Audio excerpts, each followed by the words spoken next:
Hi there.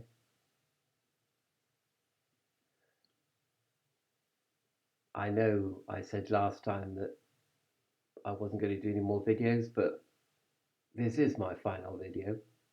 And I think you'll probably say, well, we've heard that before. It's like a guy who says, this is my final drink. I'm not going to drink anymore. I'm off out of here. And then people say, well, go on, have another drink. All right then. There is an addiction, isn't there, to hearing the sound of your own voice and thinking you're the kiddie. Um, oh but with this video, I just had to do it really. I had to because I want to proclaim my own understanding of the gospel or good spell or gospel, the good news, as one might say. Um, and the good news appears to be pretty kind of mainstream Christian, really, that through Christos Jesu or Jesus Christ, salvation is at hand. It is inevitable. It is a given. It is an understanding, an agreement that this will happen and that this agreement will be honoured, that you will be saved. And but I'm still a long, long, long way from mainstream Christianity, uh, and because I believe in the soul and the soul's trajectory from heaven, following this line here and going back to heaven, to home where it was before, and of course, you could talk about the cross appearing at the very nadir of the soul's trajectory. And when I say soul, I mean collective soul or individual soul. And at that lowest point is Calvary, is the crucifixion. And then after that, there is the resurrection. So there's rebirth into spirit. Um, Having descended into matter, then there's rebirth into spirit, and there's a journey back to home, which is the transcendental. So this is a sort of kind of a hybrid of mainstream Christianity and Gnosticism, because mainstream Christianity doesn't is not supposed to have a concept of soul. Although I think it actually probably does underneath, really. But anyway, it's not supposed to, but for theological reasons. But anyway, so to distinguish, I suppose, Christianity from ancient Greek uh, philosophy or Pythagorean concepts, and to make it more Judaic, I suppose. And Judaism doesn't have much of an emphasis on soul either. But on the return of Messiah, it does. And Christianity, of course, already believes that believes that Messiah has already happened, and is happening and will happen. And the three time zones will has happened and is happening are all sort of congealed into one reality. So salvation is at hand, and the soul is beginning its trajectory back to heaven, and which, as somebody reminded me, was surely the whole point of religion is actually to get into heaven from this vale of tears and from this valley of death. I would proclaim the gospel or the good news as salvation being at hand through Jesus Christ. But of course, I, as the Gnostic interpretation is that this world is ruled over by the king of this world, whose name is Satan, and who rules the demons and the demon sphere. And this world is created for the demons to feed on us psychically, as psychic parasites. Millions and billions of them, and different orders of them, forming a complex matrix and hierarchy of feeding, and a complete ecosystem. of demons, known as the demon sphere, or what I call as the demon sphere, and that Satan is the lord of this. And you have to realize that every thought that you have, the good, the bad, the beautiful, and the ugly, every thought and every category of every thought of every human being, and indeed of every sentient being, or every being that has sentience, which is just about every animal that's ever been created, is subject to a demonic check, or a demonic collection, if you like. The demons collect on every thought, on every impulse, on every lack of impulse, on every restraint, on every indulgence, everything. And this is the prison of the soul. The soul is imprisoned in this demon sphere. And I suppose evil must then be defined as the situation of soul being imprisoned in a prison of impulses, of electrical brain impulses called thoughts, and which lead to actions, which lead to consequences, all of which can be obviously detected by the brain, and therefore are all brain activity is subject to collection by the demons. Um, and so for every thought that you have, they collect on. And once you accept this, then you realize that that the expectation that one has for existence is very, very low. And the expectation from yourself is very, very low as well.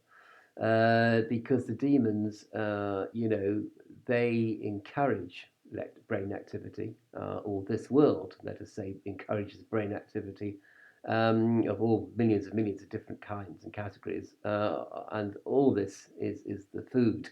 So we are collateral damage. We are fodder for the demons to feed on, literally.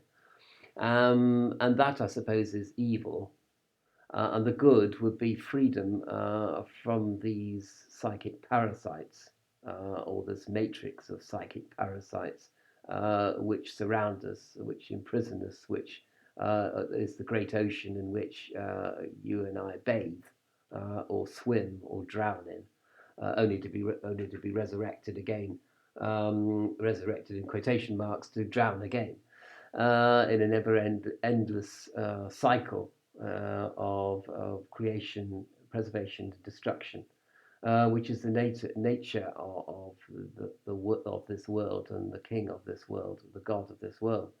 But I talk about rendering, like rendering unto Caesar, rendering unto Satan the things that are Satan. So, you render your thoughts. You think, well, all my thoughts are rendered unto Satan. And I talk about fear, as in the Old Testament, the King James version of fear, which means respect. So you fear the Lord, in the sense that you respect the Lord, even so far as one would, perform the Black Mass, or the Satanic Mass, 1968, which, by the way, I've rewritten because it was so goofy that it had to be rewritten. So in a way, you do that ritual as if to render unto Satan, and to acknowledge and respect Satan and the demons and the gods and the demonic gods and demonic orders, and you offer your respect to these creatures, because that is the world, how the world is, and you accept the isness of this world. You accept what you cannot change, and you cannot change the matrix of this world. But of course, you realize that it's going towards the fire, like a moth to a lamp, because the avarice of the demons knows no bounds, knows no quenching, and only the end, the fire, will destroy them utterly, and all those that that serve the demonic orders will also be for the fire. And you may say it's strange that you recommend performing the Black Mass or performing the Satanic Mass 1968, or what I call the New Satanic Mass, which is my rewrite of it. And you may say, well, why would you want to do that? Perhaps I'm not even saying you would actually physically do it, but you'd certainly carry out the thought experiment of doing it and reading it and reading about it, if only to really see that you must accept how low the bar has been set for your thoughts and behavior. Um, but the other side of that is because the bar has been set so low, it's also very possible to jump over that bar and to transcend this world in a blink of an eye, which is what salvation offers you. What about salvation? We return to the original statement that salvation is at hand through Christ Jesus. And what does that actually mean? Well, salvation, as I say, concerns the trajectory of the soul back to heaven, having been captured or kidnapped by the forces that wish to feed on the various layers that gather around soul, layers being the various categories of thought that surround the ghost and the machine, if you like, which is the soul and the mind. So there is a soul mind duality, dualism, philosophically speaking, there in a Cartesian sort of sense, or quasi Cartesian sense, anyway. So, what about salvation? Well, salvation is unstoppable. It's like, so I put it on the quadrant of fire. It's an unstoppable, unquenchable fire. That it's inevitable. Salvation is unstoppable. There is nothing that will stop the wildfire of salvation from ripping through the entire fabric of reality, if I may put it in grandiose terms like that, and why not? So it's unstoppable. It's also unbidded, by which I mean that I ascribe this to Earth as well. So unbidded in the sense that when you wake up in the morning, you don't have to say, you know, switch the light on and say, I will see this object in front of me. That object is in front of you. It comes to you unbidded. It comes to you, you never asked for it, but it's there anyway. You never asked to be in this prison, but it's around you anyway. The walls surround you. You never asked for a lot of things that go right and go wrong in your life, good fortune and ill fortune. You never asked for these things; they just happen to you. And you switch the light on, and the objects that surround you are there. Basically, unbidded also refers to the thing about the tree that falls in the forest. If you're not there, does the tree make a sound? And the answer is yes, it does make a sound, and there's nothing you can stop. And that would be true if you were there or not. So that's the answer to that philosophical question. Um, so it's unbidded. It just you can't wave a magic wand and make salvation happen. You can't wave a magic wand and make the end times happen either, despite what the blasphemous born again Christians say, or seem to want to happen. They want to make Jesus come back by doing various political conspiracies and shenanigans and cultural shenanigans in order to bring Jesus back. You can't do that. Jesus will come back whether you want it or not. So it's unbidded, and it just will arrive. So it's sort of similar feeling to unstoppable.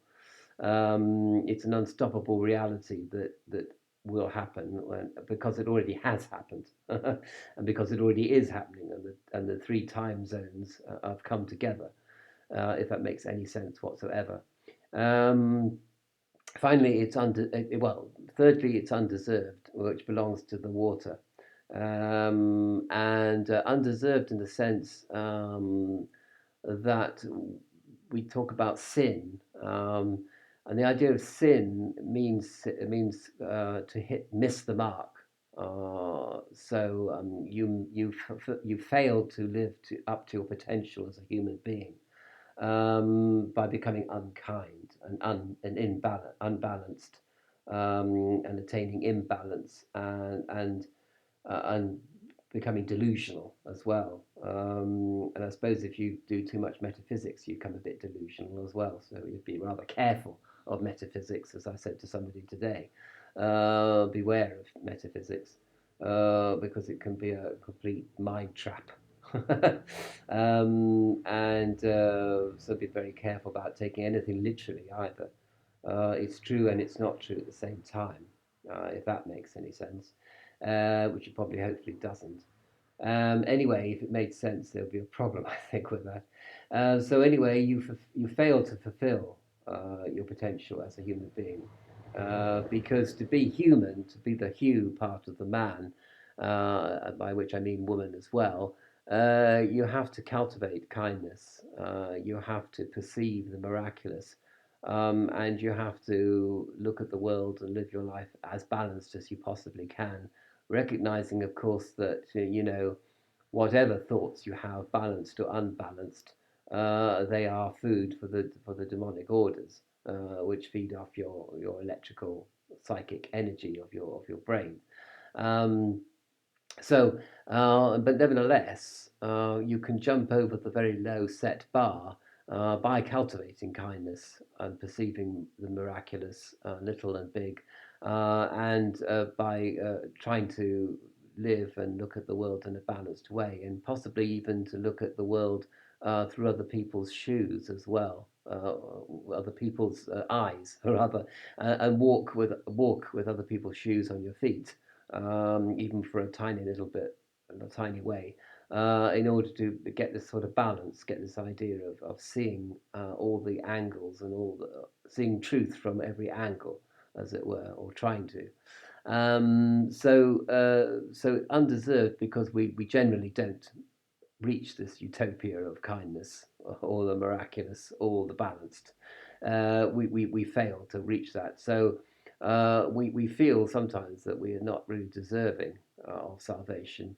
And yet salvation comes even to the wretched, undeserving person like me. Or you, or whatever, or I don't know. Maybe you are deserving of it, but I don't feel I am a lot of the time. And finally, it's given unconditionally. So there's nothing you have to do.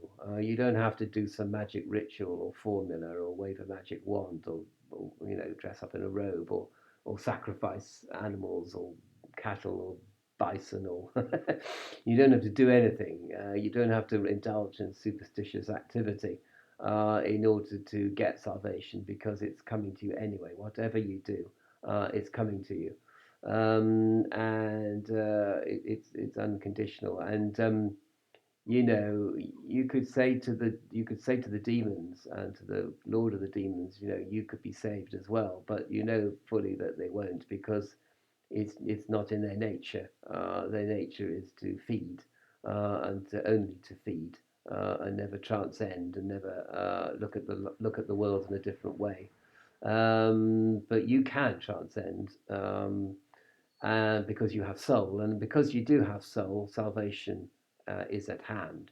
So it brings me back full circle, really, to the original statement that through the avatars of God, which of Jesus Christ, which was one example of the avatar of God, and through the saints and the martyrs, and through the Holy Spirit, and through the scriptures, and through through silence, through meditation, or just thinking in a transcendental sort of way, really. Anyway, you can be open, or not open to salvation because it's going to come to you anyway. You're sort of closed and you're open at the same time, I suppose, really.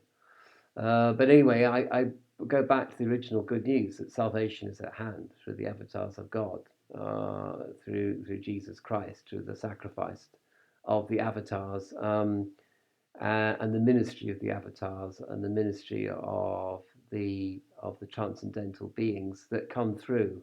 that sort of break through through the prison cells. I suppose, really, as far as the prison is concerned, I mean, what happened on the cross has bust the doors of the prison, really, and that they're flying open. All you have to do is literally go through them.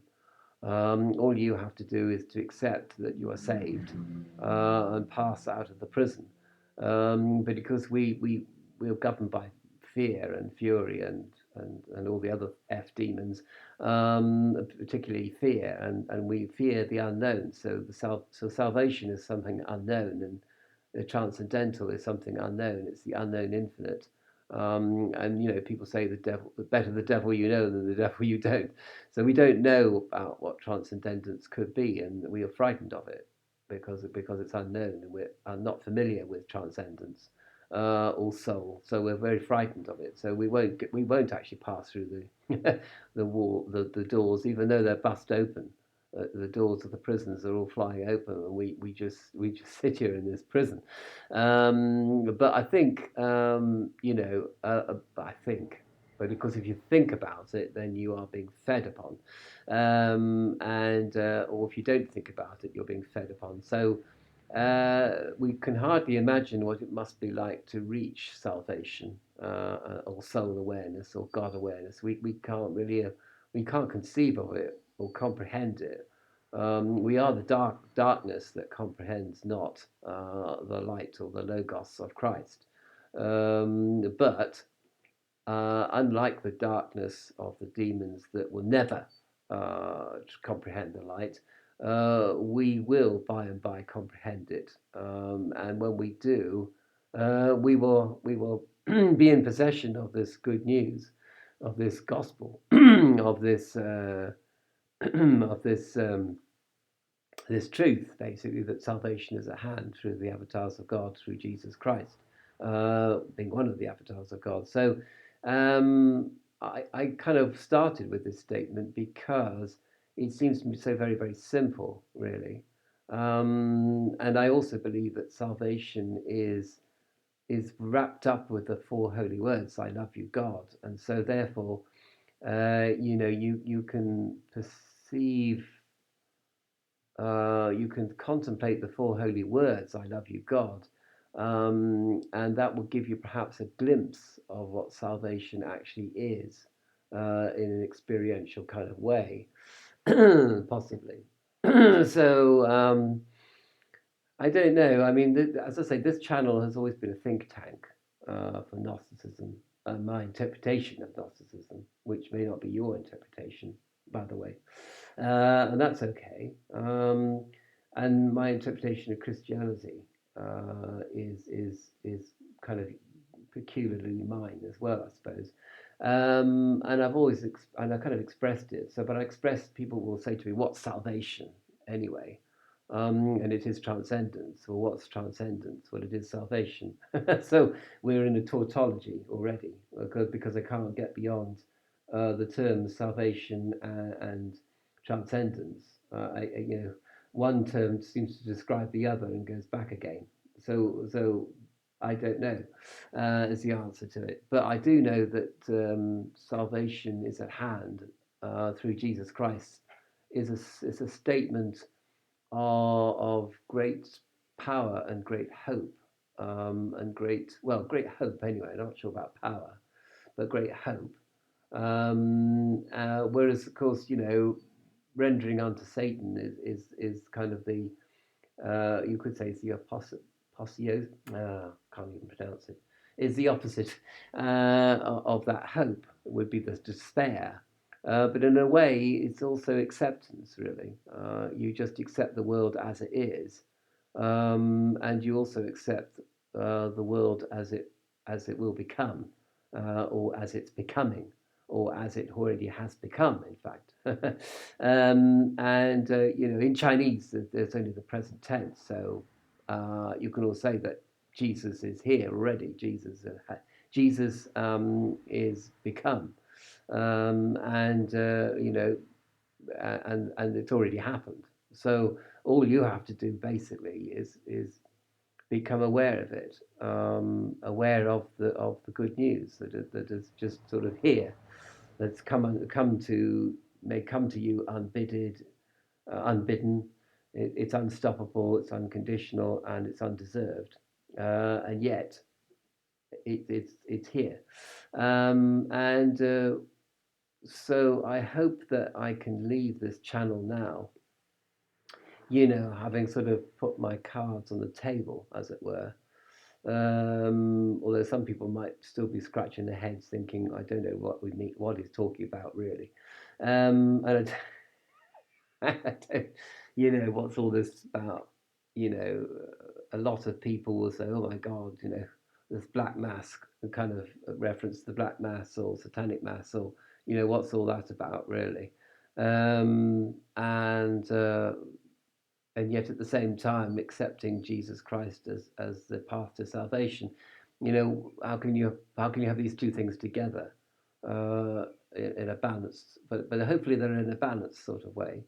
And as I say, I've just thought about all these things on this channel, and some people kind of take up a little bit of a debate with me, which is good, and they ask questions, which is very, very good, because you must ask questions all the time, of me and of other people and of the Gospels, and of any scripture you read. You should ask the awkward questions, that sometimes gurus and priests and people, they don't want you to ask those questions, and they get a bit miffed, and they get a bit fed up with you for asking these questions, because they just want you to accept the truth, the kind of thing, and I don't know whether I'm that dogmatic.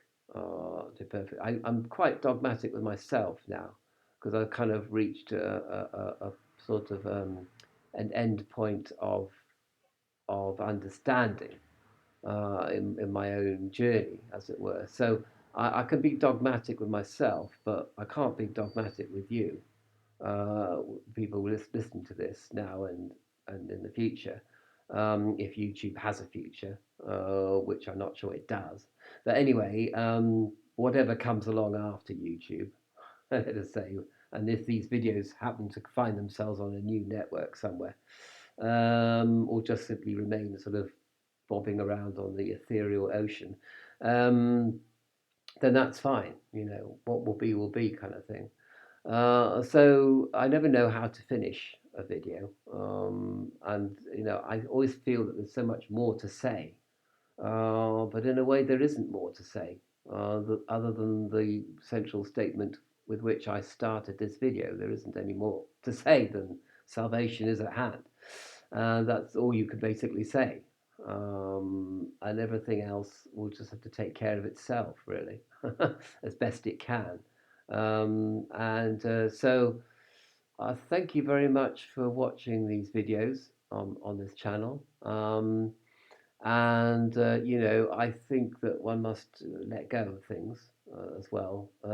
It's very good to practice letting go, ungrasping, as it were, unwanting, because otherwise you just become really obsessed, and you go into unbalanced obsessive thought, and you start to become dogmatic, and you start to become religious, sort of religious, in the narrow sense of religious, narrow sense of the word, and that will never do, because we must be free, to think about these things in a free kind of friendly environment, rather than sort of hostile, dogmatic environment. So, um, if I have been dogmatic, over my time on this channel, I do apologise.